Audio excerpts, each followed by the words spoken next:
Malvinas, a 38 años de la guerra. El 2 de abril conmemoramos un nuevo día del veterano y de los caídos en la guerra de Malvinas. Desde hace casi 200 años, estas islas del Atlántico Sur se encuentran ocupadas por el Reino Unido y Argentina mantiene su reclamo por soberanía. Este nuevo aniversario es una posibilidad para analizar la cuestión, tratar de entender qué sucedió en 1982 y ratificar, una vez más, la soberanía territorial nacional y cuestionar todo vestigio de colonialismo.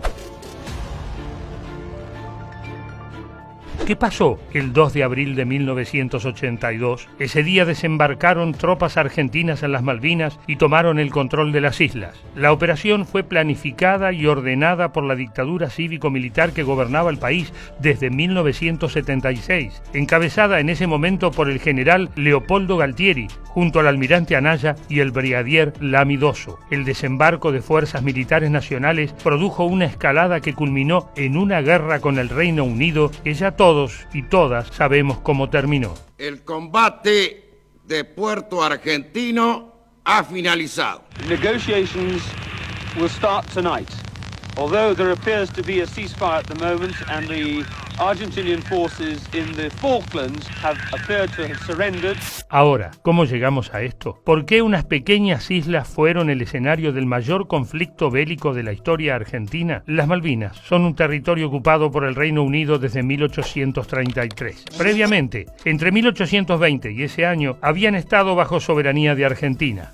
No de Argentina en sí, porque todavía no existía como Estado nacional como lo conocemos hoy, pero era parte del territorio que hoy conforma nuestro país. Solo como dato que no desarrollaremos, porque si no, este sería un video eterno, las Islas Malvinas han sido terreno de disputa desde hace siglos entre grandes potencias del mundo como Francia, España, el Reino Unido y bueno, nosotros, Argentina. Bueno, debemos reconocer que siempre nos codeamos con los grandes, ¿no?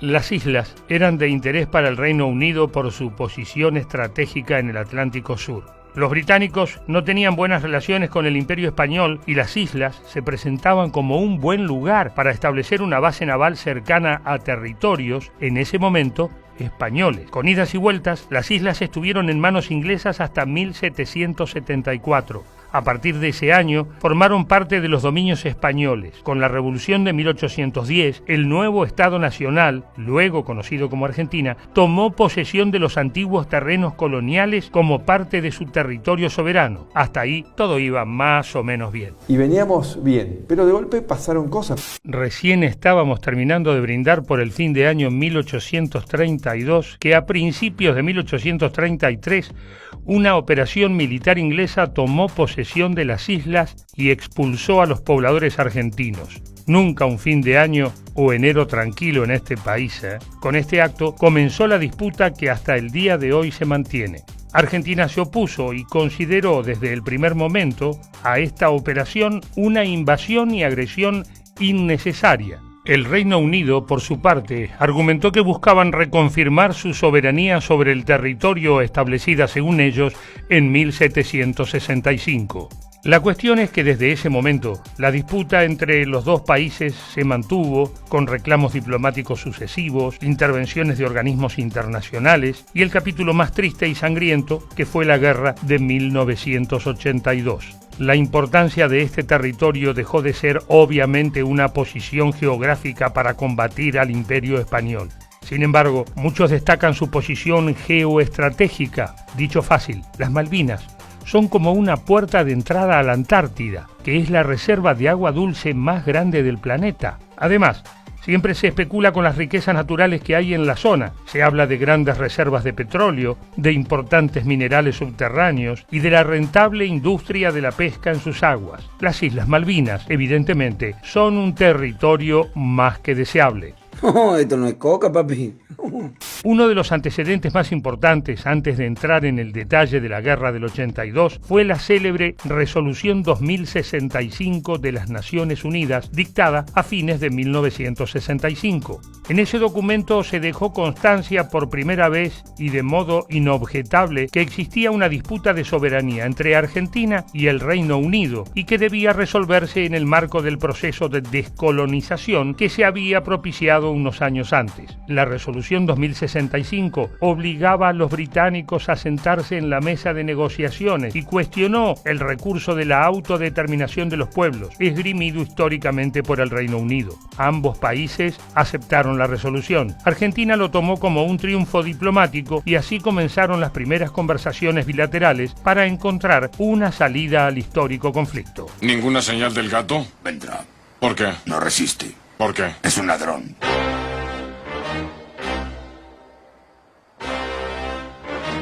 Y así llegamos a 1982. En Argentina gobernaba la Junta Militar encabezada por Galtieri. Hace unos días nomás conmemoramos un nuevo aniversario del golpe de Estado del 24 de marzo de 1976 que instauró una dictadura cívico-militar terrorista y genocida que marcó para siempre la historia argentina. Para el 82, el autodenominado proceso de reorganización nacional estaba en crisis. Había protestas y cuestionamientos vinculados a los derechos humanos. En el plano internacional, la Junta Militar era duramente criticada. Estados Unidos, partícipe necesario y protagonista central en la instauración de dictaduras en Latinoamérica durante décadas, estaba cambiando su política exterior y ya no apoyaba tan abiertamente a los militares. La economía nacional estaba en una profunda crisis. La caída de la Junta Militar era solo una cuestión de tiempo.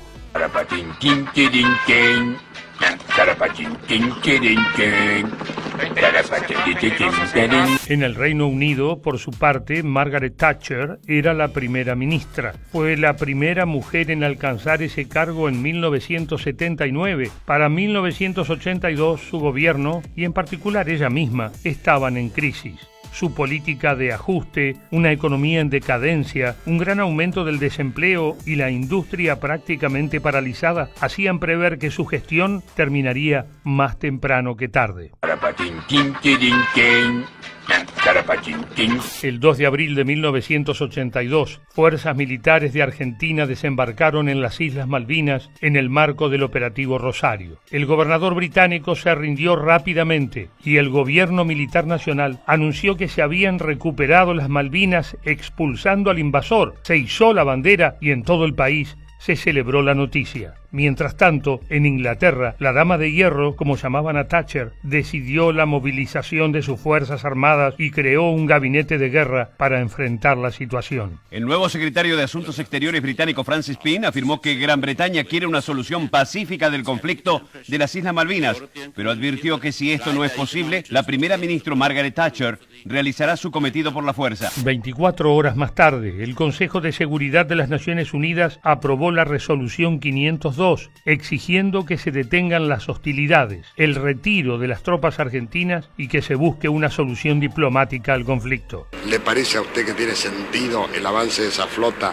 para restaurar una administración colonial? Esto parece realmente el primer capítulo de una novela de ciencia ficción. Sin embargo, ni Argentina ni el Reino Unido le hicieron mucho caso y todo escaló. Una semana después, Galtieri se reunió en la Casa de Gobierno con el secretario de Estado norteamericano, Alexander Haig, quien fue claro: si se seguía por este camino, habría guerra, y el Reino Unido tenía todo para ganarla. El titular de la Junta Militar y presidente de facto hizo caso omiso y frente a una Plaza de Mayo colmada y ruidosa, pronunció su triste e histórica frase: Si quieren venir, que vengan, les presentaremos batalla. Y vinieron nomás. Para fines de abril la situación en las islas ya era de máxima tensión y en mayo comenzaron los enfrentamientos armados. ¿Cómo llegamos a esto? ¿La dictadura militar quería ir a la guerra? Fue, como muchos dicen, un intento extremo para perpetuarse en el poder cueste lo que cueste. Desgraciadamente, no hay respuestas definitivas, sino solo interpretaciones. Algunos historiadores sostienen que lo que sucedió fue que en realidad los militares buscaban un acto reivindicativo que impactara en el sentimiento nacional internacional. Quizás, reforzando la idea de nación, patria y con banderas argentinas, se podía generar un poco de distracción. Sin embargo, como dijimos, la falta de apoyo internacional, la corrupción, las violaciones sistemáticas a los derechos humanos y la crisis económica eran muy visibles y la dictadura ya no podía sostenerse mucho más.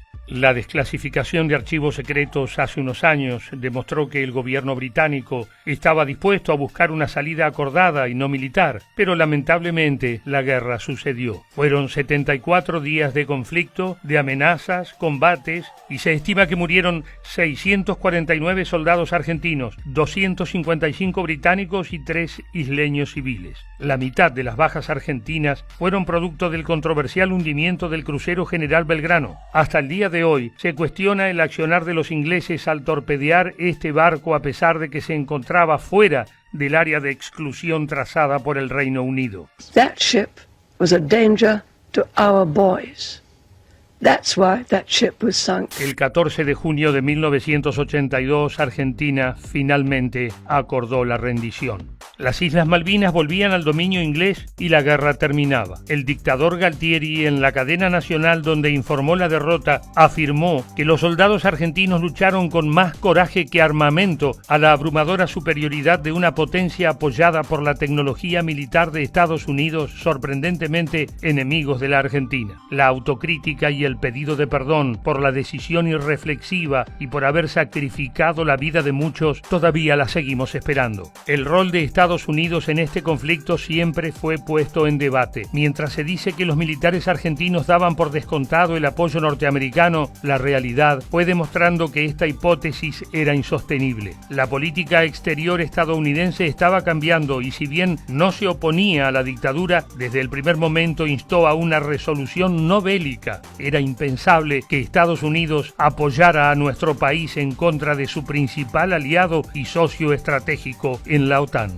If I may sum up, altogether this has been another chapter in the close discussion, consultation and similar beliefs and shared ideals between the United States and Britain.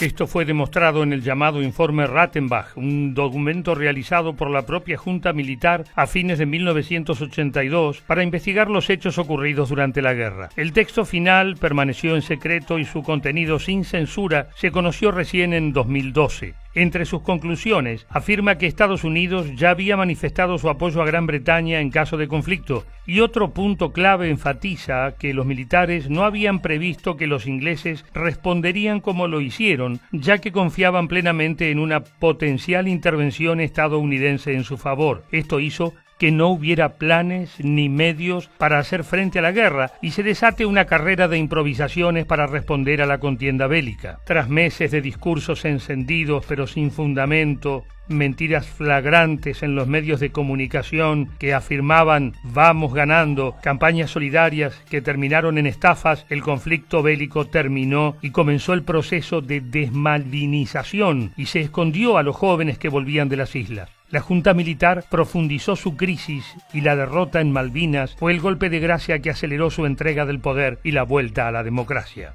El señor presidente de la Nación saliente procede a colocar la banda presidencial y entregar el bastón de mando al señor presidente constitucional, doctor Raúl Ricardo Alfonsín. Las negociaciones argentino-británicas por la soberanía de las Islas Malvinas llevan muchas décadas. Aún hasta el día de hoy el conflicto sigue siendo un tema en agenda para la Organización de las Naciones Unidas. En la última Asamblea General en junio de 2019, el Comité de Descolonización pidió que se reanudaran las negociaciones entre Argentina y el Reino Unido para buscar una solución pacífica y duradera. En esta reunión, el ex canciller argentino Jorge Faurie realizó una exposición en la que afirmó que Argentina no tiene dudas de su soberanía sobre las Islas Malvinas, Georgias del Sur, Sandwich del Sur y espacios marítimos circundantes y que por eso su reclamo es y será irrenunciable. En esa misma Asamblea General se aprobó una resolución que exige al Reino Unido finalizar la administración colonial del archipiélago de Chagos ubicado en Asia. El ex gobierno argentino lo consideró un precedente muy positivo al comparar dicho conflicto territorial con el de Malvinas, ya que ambos casos están involucrados con la descolonización. El Comité de Descolonización en las últimas horas recomienda tanto a la Argentina como al Reino Unido acatar la resolución de la ONU.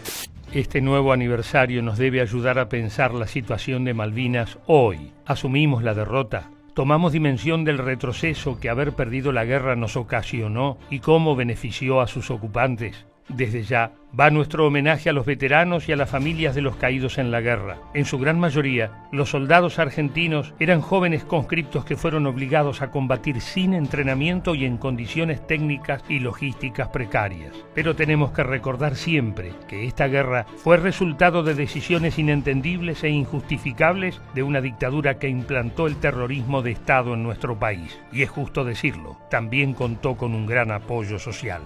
El reclamo de soberanía sigue firme.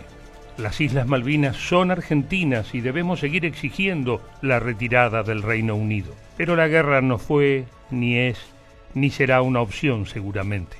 Para todos o casi todos fue un error, aunque haya generado confusos sentimientos de patriotismo. Hemos avanzado mucho en nuestra mirada como sociedad sobre la última dictadura militar.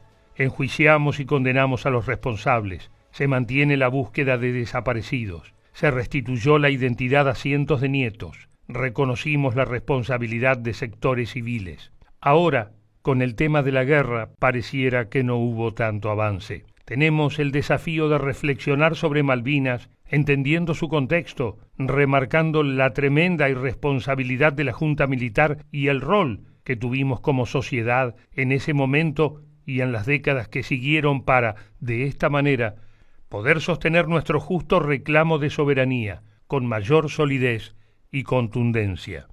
Y repetir, siempre que sea necesario, las Malvinas son argentinas.